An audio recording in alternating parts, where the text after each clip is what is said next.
Road పక్కన దారుణమైన పరిస్థితిలో ఉన్న ఒక కుక్కను మీరు ఎప్పుడైనా చూసారా? దాని కళ్ళలో ఏదో చెప్పాలనుకునే ఒక వింతైన నిస్సహాయత కనిపిస్తుంది.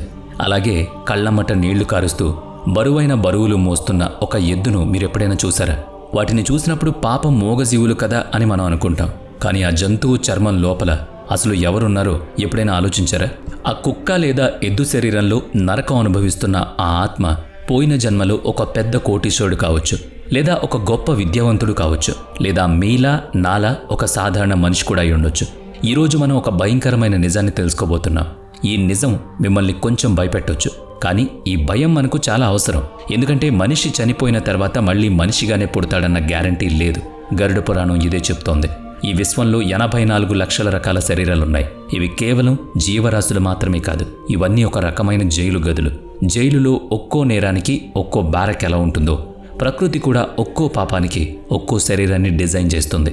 మీ ఇప్పటి అలవాట్లు మీ తర్వాతి శరీరాన్ని ఎలా డిజైన్ చేస్తున్నాయో చెప్పే ఆ సీక్రెట్ కర్మల లిస్ట్ను మనం ఇప్పుడు ఓపెన్ చేయబోతున్నాం. మనిషి ఎన్నో దశలు దాటి ఈ స్థాయికి ఎదిగాడని సైన్స్ చెబుతోంది. మరి మనిషి మళ్ళీ వెనక్కి వెళ్ళి జంతువు అవుతాడని గరుడ పురాణం ఎందుకు చెబుతోంది? ఇది అర్థం చేసుకోవాలంటే మనం మనసు లోపల ఉండే సైకాలజీని అర్థం చేసుకోవాలి.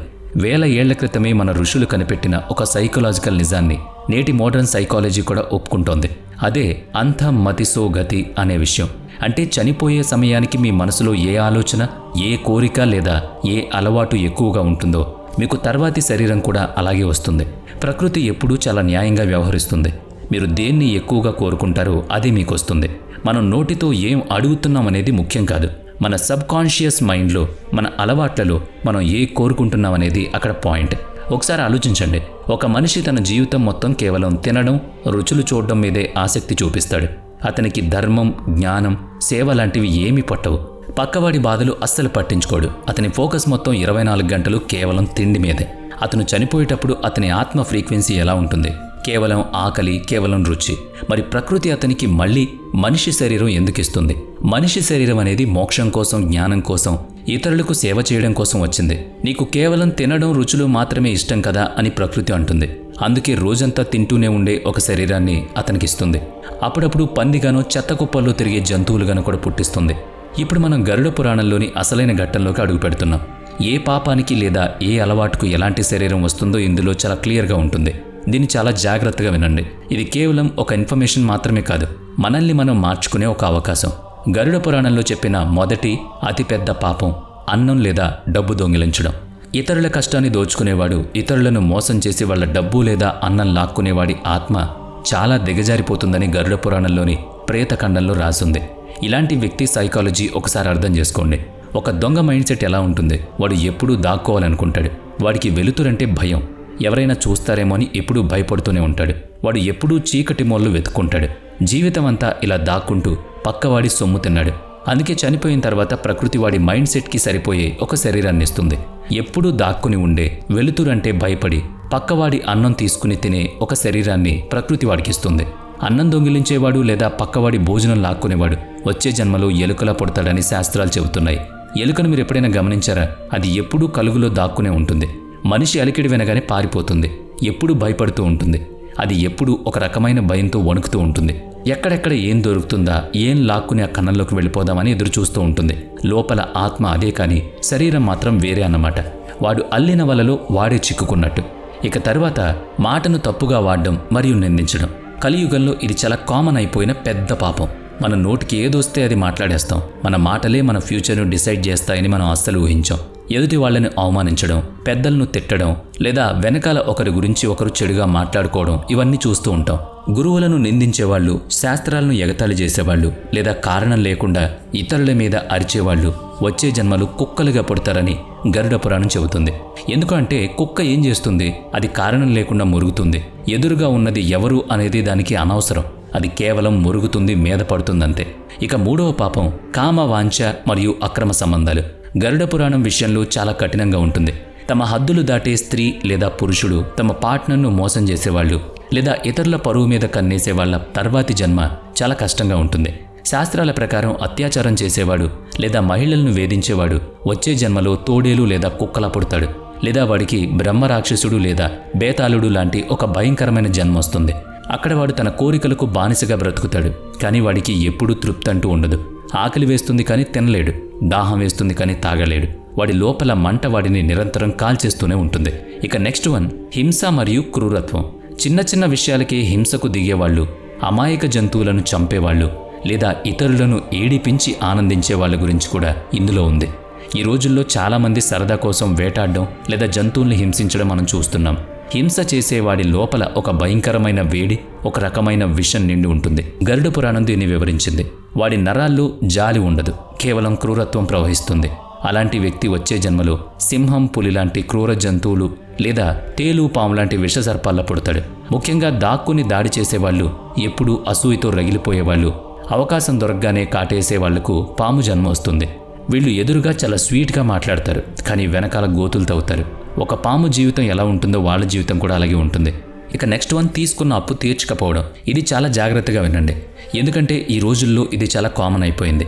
మనం బ్యాంక్ నుంచి లోన్ తీసుకుంటాం, స్నేహితుల దగ్గర అప్పు తీసుకుంటాం, ఆ తర్వాత తిరిగి ఇవ్వకపోతే ఏమవుతుందిలే అని అనుకుంటాం. మనం చాలా తెలివైన వాళ్ళమని, ఎదుటి వాళ్ళని బోల్తా కొట్టించామని ఫీల్ అవుతాం. కానీ మీరు చేసుకున్న అతి ఖరీదైన డీల్ ఇదే అని గరుడ పురాణం చెబుతోంది. కావాలని ఎవరికైనా అప్పు ఎగ్గొట్టి మీరు చనిపోతే వచ్చే జన్మలో అదే వ్యక్తి ఇంట్లో మీరు జంతువుగా పుట్టాల్సి వస్తుందని శాస్త్రాలు ఘోషిస్తున్నాయి. గుర్రం, ఎద్దు, గేదె లేదా కుక్కగా పుట్టి వాడి కోసం మీరు పనిచేయాలి. మీరు కష్టపడి ఆ అప్పును వడ్డీతో సహా పైసలతో తిరిగి చెల్లించే వరకు వాడి కోసం పనిచేయాలి. కొంతమంది యజమానుల కోసం కొన్ని జంతువులు ప్రాణాలు ఇచ్చేయడం మీరు చూసే ఉంటారు. ఓనర్ వాటిని కొట్టినా, పస్తులు ఉంచినా అవి విశ్వాసంగా ఉంటాయి, వదిలి వెళ్ళవు. అవన్నీ కూడా తమ పాత అప్పులు తీర్చుకుంటున్న ఆత్మలే. అవి ఏ గొలుసులతోనూ బంధించలేదు, అవి తమ కర్మల అప్పుతో బంధించబడ్డాయంతే. ఇక నెక్స్ట్ వన్, పాపం జ్ఞానాన్ని అవమానించడం. పండితులను, పుస్తకాలను లేదా జ్ఞానాన్ని ఎగతాళి చేసేవాళ్ళు ఇందులో ఉంటారు. తమకు అంతా తెలుసని, పెద్దల సలహాలు అవసరం లేదని వీళ్ళు నమ్ముతారు. సత్సంగాలకు వెళ్లి నిద్రపోయేవాళ్ళు లేదా పనికిరాని మాటలు మాట్లాడేవాళ్ళు వచ్చే జన్మలో ఎద్దుగా పుడతారు. ఎద్దులు చాలా బలంగా ఉంటాయి, శరీరం కూడా చాలా పెద్దగా ఉంటుంది. జీవితాంతం అది వేరొకరి కనుసన్నల్లో నడవాల్సిందే. దాని ముక్కుకు తాడు వేస్తారు. తన విచక్షణను వాడని వాడికి, జ్ఞానాన్ని గౌరవించని వాడికి ప్రకృతి ఆ బుద్ధిని లేకుండా చేస్తుంది. వాడిని ఒక మందబుద్ధి జంతువుగా మార్చేస్తుందన్నమాట. ఇదంతా విన్నాక అసలు మళ్ళీ మనిషిగా పుట్టడం ఇంపాసిబుల్ అని అనిపిస్తూ ఉండొచ్చు. మనందరిలో ఏదో ఒక లోపం ఉంటుంది. మనం కూడా ఎప్పుడో ఒకప్పుడు అబద్ధం చెప్పే ఉంటాం, ఎవరో ఒకరి మనస్సు నొప్పించే ఉంటాం, లేదా ఏదో ఒక స్వార్థం చూసుకునే ఉంటాం. అంటే మనమంతా జంతువులం అయిపోతామా అని మీరు అడగొచ్చు. మనమంతా నరకానికే వెళతామా అంటే ఇక్కడే గరుడ పురాణం మనకు ఒక దారి చూపిస్తుంది. ఈ లిస్ట్ మిమ్మల్ని భయపెట్టడానికి కాదు, మార్చడానికి. దీన్ని ఒక డయాగ్నోసిస్ లాగా చూడండి. జబ్బేంటో తెలిస్తేనే కదా మందు సరిగ్గా పడేది. మరి దానికి ప్రాయశ్చిత్తం ఎలా చేసుకోవాలో కూడా గరుడ పురాణమే చెబుతోంది. తెలిసి కానీ తెలియక కానీ ఏదైనా పాపం చేస్తే దాన్ని ఎలా కడుక్కోవాలి, కర్మను ఎలా క్యాన్సిల్ చేయాలో తెలుసుకోండి. మొదటి దారి, తప్పు ఒప్పుకోవడం.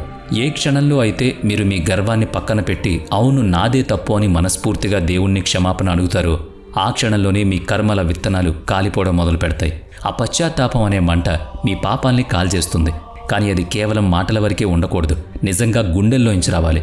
నేను తప్పు చేశాను అన్న బాధ మీ కళ్ళల్లో నీళ్లు తెప్పించాలి. ఇక రెండో దారి, దానం, సేవ. కర్మను కర్మతోనే కొట్టేయాలి. మీరు డబ్బు దొంగిలించుంటే దానం చేయడం మొదలుపెట్టండి. మీ సంపాదనలో కొంత భాగం మంచి పనులకు వాడండి. ఎవరికైనా మీరు బాధ కలిగించి ఉంటే నిస్వార్థంగా సేవ చేయండి. జంతువులను బాగా చూసుకోండి. వాటి కడుపు కాల్చకుండా కడుపు నిండా తిండి పెట్టండి. ఇవన్నీ కాకుండా మనం ఏం చేసినా ఎవరూ చూడడం లేదు అనుకుంటాం. మూసిన గదుల్లో తప్పులు చేస్తాం. కానీ మన లోపల ఉన్న సాక్షి ఇదంతా గమనిస్తూ ఉంటుంది, లెక్కలు వేస్తూ ఉంటుంది. మన కర్మల లెక్కలు రాసే ఆ చిత్రగుప్తుడు ఎక్కడో బయట లేడు, మన సబ్కాన్షియస్ మైండ్లోనే ఉన్నాడు. మనం చేసే ప్రతి పని ఒక ముద్రలా మన మనసు మీద పడుతుంది. మరణం తర్వాత అదే ముద్ర మన కొత్త శరీరాన్ని తయారు చేస్తుంది. కాబట్టి ఈరోజు రాత్రి పడుకునే ముందు మీ గురించి మీరే ఒకసారి ఆడిట్ చేసుకోండి. మీ కర్మల లిస్ట్ని తయారు చేసుకుని వాటిని ఎలా కాల్చేయాలో చూడండి. దానం చేయాలా, మంచి పనులు చేయాలా, తప్పు ఒప్పుకోవాలా, రాబోయే రోజుల్లో ఎలా నడుచుకోవాలి అనేది లిస్ట్ అవుట్ చేసుకుని ప్రతి దానికి ఒక లెక్క చెప్పండి. ఈ కర్మలను ఇక్కడే వదిలేయండి. వచ్చే జన్మలో ఇంకా మంచి జన్మ కోసం పరుగులు పెట్టండి. వీడియో నచ్చితే లైక్ చేయండి, షేర్ చేయండి. ఇప్పటి వరకు మన ఛానల్ని సబ్స్క్రైబ్ చేయనట్లయితే ఇప్పుడే సబ్స్క్రైబ్ చేసుకుని పక్కనే ఉన్న బెల్ ఐకాన్పై క్లిక్ చేయండి. నెక్స్ట్ వీడియోలో మళ్ళీ కలుద్దాం. Thanks for watching.